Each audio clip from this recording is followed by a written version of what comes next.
नाही कारण असं बरेच वेळा घडतंही कोणी कोणाच्या नावाने. पण मग मी त्यांचा आवाज ओळखला. मला त्याने पहिलं वाक्य मराठीतच बोलले, काय चाललंय हरिभाऊ? म्हणलं काही नाही, बरं चाललंय. तर दुसरं म्हणे की मैं आपको महाराष्ट्र के बाहर लेके जाने वाला हूँ, किसी को बोलना नहीं, मैं सबको बता दूंगा.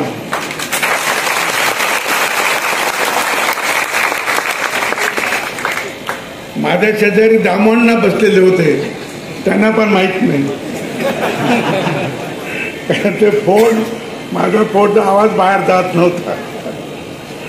आणि म्हणून मग आम्ही दोघंच गेलो होतो. त्यामुळे त्याशी त्यांचा फोन आला. त्याशी रात्री मी आलो तिकडून त्या प्रवासावरून 600 किलोमीटर जाऊन मग येणं जाणं.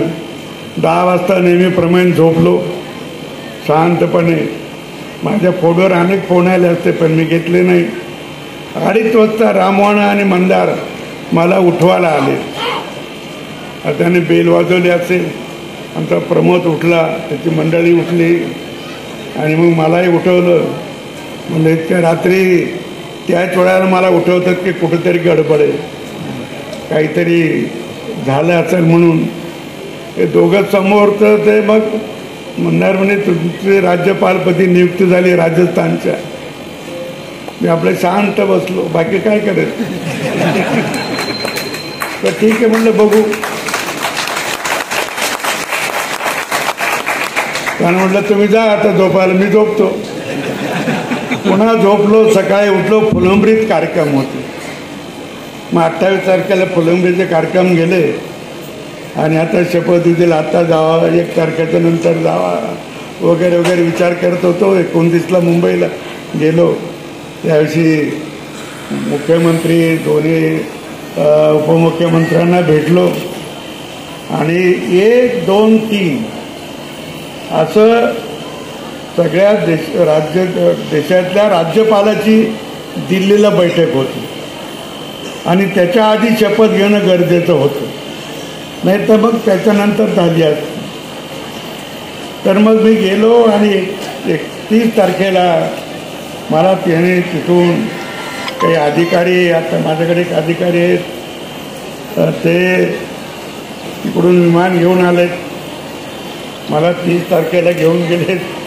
31 तारखेला मतदानानंतर शपथविधी झाला आणि 1 तारखेला मी त्या परिषदेला गेलो.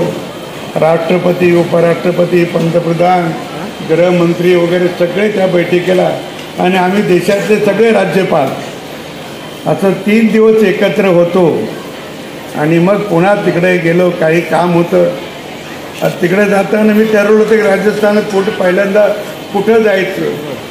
तर जो जिल्हा दुष्काळी जिल्हा आहे, ज्या जिल्ह्यामध्ये पाऊस कमी पडतो आणि तो पाकिस्तानच्या बाउंड्रीला आहे, असा बाडमेर नावाचा जो जिल्हा आहे, तिथं गेलो. जाताना नेहमीच्या रेल्वेने गेलो आणि येताना पण रेल्वेने चाललो होतो तिथून. तर तिथं गेल्यावर पाकिस्तानच्या बाउंड्रीवर गेलो. तिथं जे कंपाऊंड होतं, ताराचं कंपाऊंड, तिथं आपले सैन्य उभं राहतं. तिथं टावर आहेत, टावर उभं राहिलं.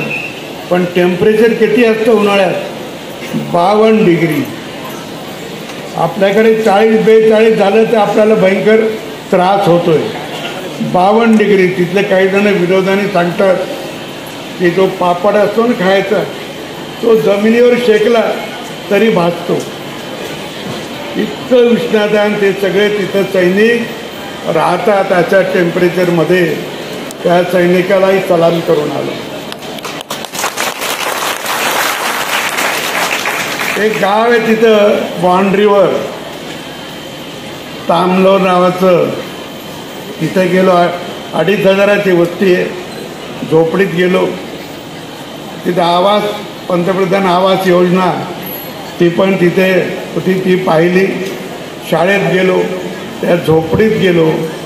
तिथं नळ पाणी पुरवठा योजना जी आपल्याकडे चालू आहे हर घर नळ अजून काही सगळ्या गावात झालेली नाही, पण तिथं ती पाण्याची योजना मी पाहिली आणि नळ चालू असलेला पाहिला. मी त्यांना म्हटलं इथं पाणी आलं कुठून? ते पाणी आलं नर्मदेचं. धुळे आणि नंदुरबारच्या बाजूला जे सरदार सरोवर आहे, त्या सरदार सरोवरमधून मोदीजींनी कच्छला पाणी नेलं पाईपलाईन टाकून. म्हणजे एवढी पाईपलाईन आहे तिथं तर मारुती मोटर त्याच्यातून जाते. कच्छला नेलं, कच्छतून राजस्थानला नेलं 800 किलोमीटर आणि तिथून पाईपलाईन करून 250 किलोमीटर पाईपलाईन करून त्या गावाला पाणी दिलं. त्या कामलोर गावाला जवळपास 1000 किलोमीटरहून पिण्याचं पाणी त्या गावात आणलंय. कारण ते बाउंड्रीचे गाव आहे, ते आपल्या देशाचे संरक्षक आहे. त्या लोकांना पण भेटून आलो आणि सांगितलं आमच्या देशाचं संरक्षक पण तुम्ही आहात.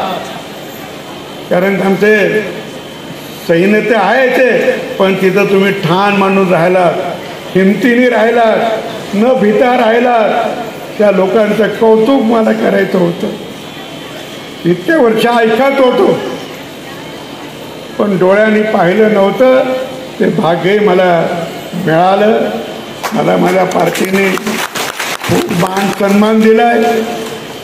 5 वर्ष हे घटनेतच आहे.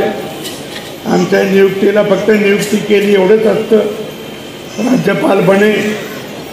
पण किती वर्ष काय टाईट नाही, कारण घटनेत 5 वर्ष आहे. आम्हाला वर्षातून 72 दिवस सुट्टी मिळते आणि त्यामुळे स्वाभाविकपणे पार्टी सांगेल ते काम करायचं असतं.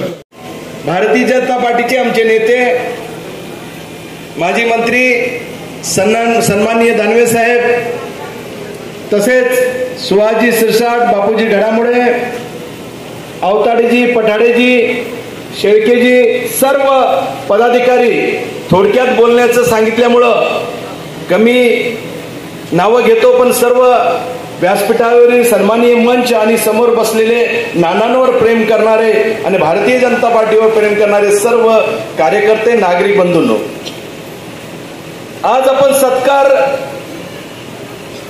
खऱ्या अर्थानं एका कर्मयोगी नेत्याचा करतोय. नानांच्या या सत्कार सोहळ्यामध्ये बोलताना